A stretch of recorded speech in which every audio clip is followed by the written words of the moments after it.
Hey everyone, welcome back and happy, well, technically you guys know, Friday.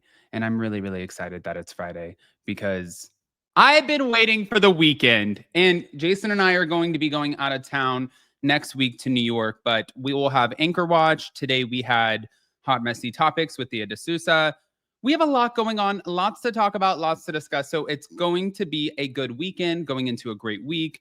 And then I have so much fun stuff to share with you guys coming out of, well, obviously our trip. So before we jump in, if you guys have not already, go ahead, pop off in the comment section.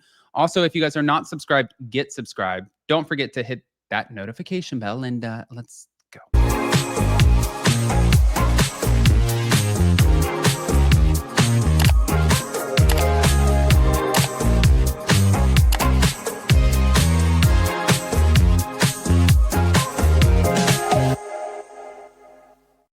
All right, guys. So I know that yesterday a lot came out. This apparently, obviously, this was shocking to all of us. I don't truly know why Scheana decided to share the information that she did about her husband, Brock. I think that this was it was definitely a way to sell books, right? But it was also at the expense of the autonomy of her own relationship. And listen, it's her memoir. She can share whatever she wants. And it is not her fault that he cheated on her. So I'm not saying that she should not have a voice and be able to explain that. I agree. For Scheana, like the fact that she even stayed in her marriage and was kind of like, I'm going to forgive you for this. And I just want to have my family. That takes it takes a strong person. It takes a strong person to know, like, I'm at home pregnant and your ass was out there cheating on me while I was pregnant after what happened the first go around. I think it's a difficult position to be in. So I really commend Scheana all the way around for being able to navigate it. I don't know why you put this in your book, but here we go. Let me just go through it. I mean, oh, God, it ain't good. I'll tell you that it ain't good. On her podcast, Shenanigans, day before her memoir release, Scheana did reveal why she stayed quiet for years after Brock's infidelity. And she feel like maybe she would look self-centered. And maybe it would also be overshadowing other Bravo scandals like Scandoval. I think that that's funny that that's what she thought about it, because I'm like, wait, you thought it would overshadow? What? It wasn't going to overshadow Scandoval.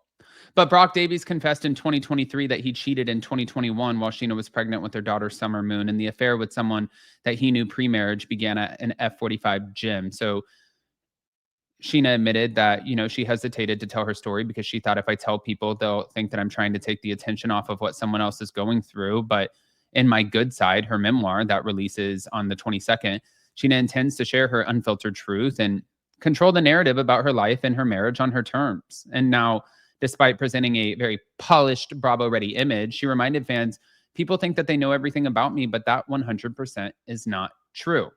Now, there's a lot of speculation right now going on with Scheana and Brock, and I don't think it is true.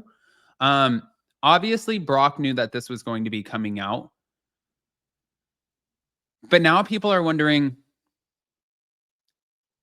with this being out there, will Scheana and Brock end up getting a divorce? Here's the thing about Scheana and Brock. I don't know if they have, I'm pretty sure that they do have a prenup, especially after everything that happened with Mike. She is the primary breadwinner. She is the one who's footing all of the bills. She's paying the mortgage. She's feeding their daughter. And, for Brock, I think that he assists her in a lot of things. I think that he helps out. If you ever watch his Instagram and social media, he's always contributing to their household, building things, adding value to their house. He's working in his own ways. I don't think that those things bring in money per se, but I do think that it contributes to the household.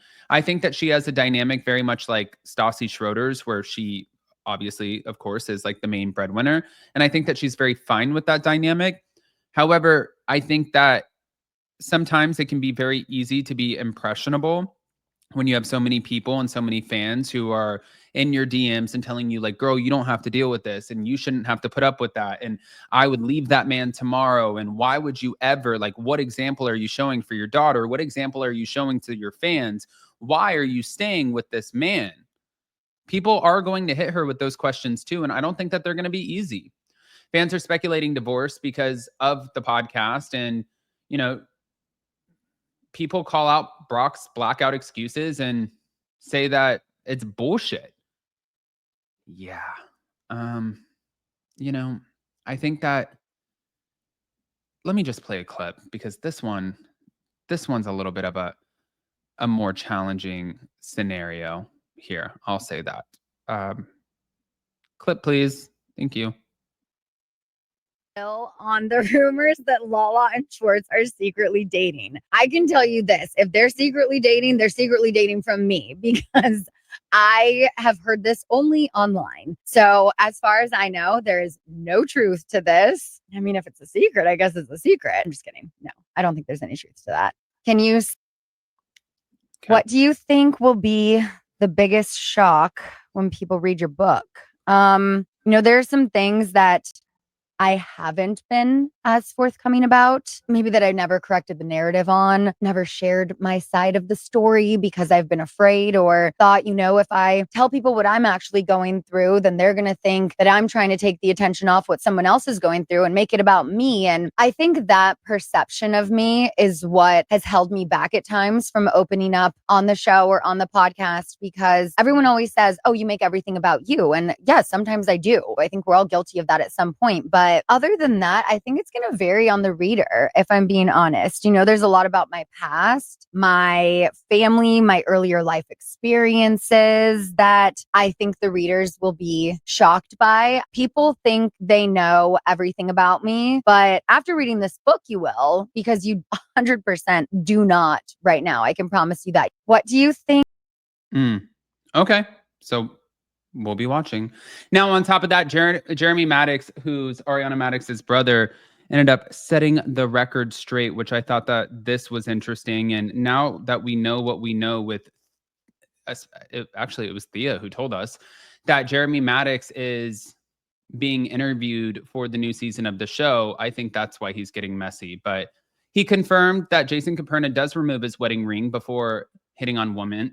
And it was under a Reddit post where he joked, "Bah ha ha ha, it's not a rumor. I've literally watched him take his ring off at blah, blah, blah," talking to a girl at the bar years ago. And Jeremy recounted personally witnessing the behavior at a Paradise bar, aligning with the on-screen accusations by Kristen Doty and Jasmine Good that Jason does, in fact, take his ring off to flirt. So, I mean, it's Jeremy's admission, but I think there's a lot of fan speculation. I think that he's adding credibility to it. I don't really know why he's entering into the conversation unless it's basically what I just said to you before.